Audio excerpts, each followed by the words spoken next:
یعنی بندے نے گناہ کیے، بڑے بڑے گناہ کیے جو انسان گن نہیں سکتا، لیکن جب اللہ کے حضور توبہ کی،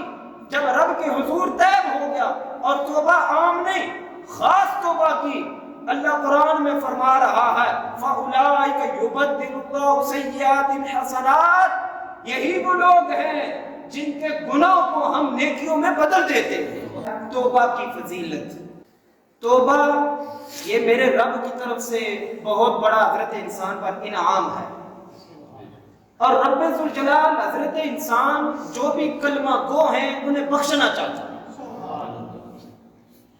اس کے مختلف طریقے اللہ کے محبوب کریم صلی اللہ علیہ وسلم نے امت کو بتائے ہیں کہ جب کوئی گناہ ہو جائے تو فوراً توبہ کر لو، فوراً توبہ کر لو، اور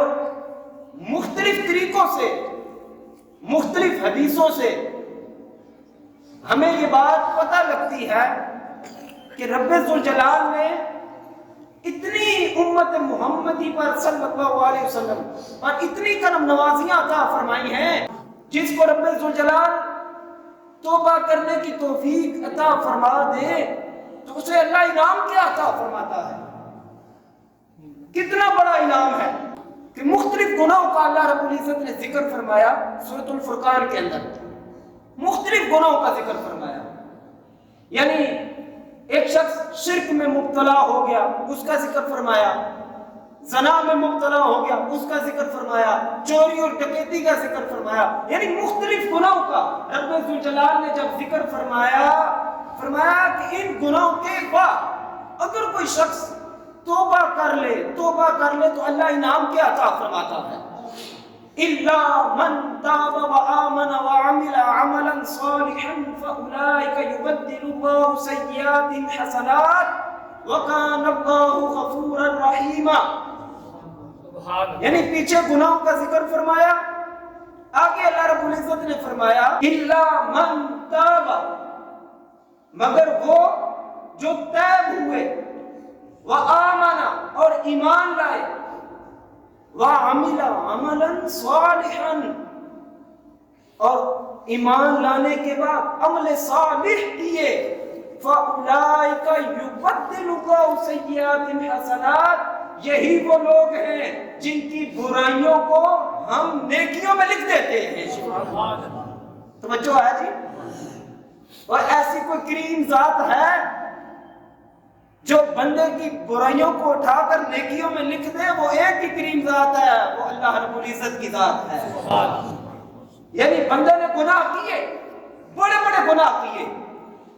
جو انسان گن نہیں سکتا، لیکن جب اللہ کے حضور توبہ کی،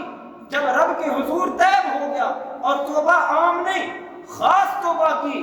اللہ قرآن میں فرما رہا ہے فَأُولَٰئِكَ يُبَدِّلُ اللَّهُ سَيِّئَاتِهِمْ حَسَنَاتٍ،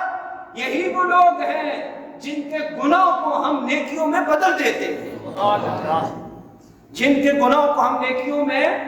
بدل دیتے ہیں، یہی وہ لوگ ہیں۔ کتنی بڑی بات ہے حضرات محترم، آج اگر کوئی بندہ دوسرے تھے 100 زیادتیاں کر کے آئے نا، پھر توبہ کرے، کہتے ہیں میں معافی مانگتا ہوں یار میرے سے غلطیاں ہو گئی ہیں، ہے کوئی ایسا کوئی جو کہے جو تم نے غلطیاں کی ہیں میں اتنا انعام دیتا ہوں ان پر، 100 غلطیاں کی ہیں تو 100 روپیہ دے دیتا ہوں، ہے کوئی؟ نہیں، وہ کہے گا ٹھیک ہے معاف کیا ہے، بس اتنی بات ہوگی۔ وہ کریم ذات ایک ہی ہے جس کے سامنے آ کر بندہ ماتھا ٹیک دے اور اپنے آنسو بہانا شروع کر دے، اللہ رب العزت کے حضور طیب ہو جائے، رب تعالیٰ گزشتہ گناہوں کو اٹھا کر بھی نیکیوں میں بدل دیتا ہے۔ سبحان اللہ۔ کوئی اس کی بارگاہ میں آ کر سجدہ ریز تو ہو تو صحیح حضرات محترم۔ یہ توبہ کی ایک حیرت انگیز فضیلت ہے کہ رب ذوالجلال اس کی برائیوں کو اٹھا کر اس کی نیکیوں میں تبدیل کر دے گا۔ اب اس کے چند پہلو جو مفسرین نے لکھے ہیں کہ ایک اس کی برائیوں کو اٹھا کر نیکیوں میں تبدیل کر دیا جائے گا، دوسرا جب وہ گناہوں سے توبہ کرے گا تو پھر کبھی بھی اس گناہ کی طرف جانے کا پکا عزم کر لے گا کہ اب میں کبھی بھی اس گناہ کی طرف نہیں جاؤں گا، تو اسے اللہ رب العزت ہمیشہ نیکی کرنے کی توفیق عطا فرما دے گا۔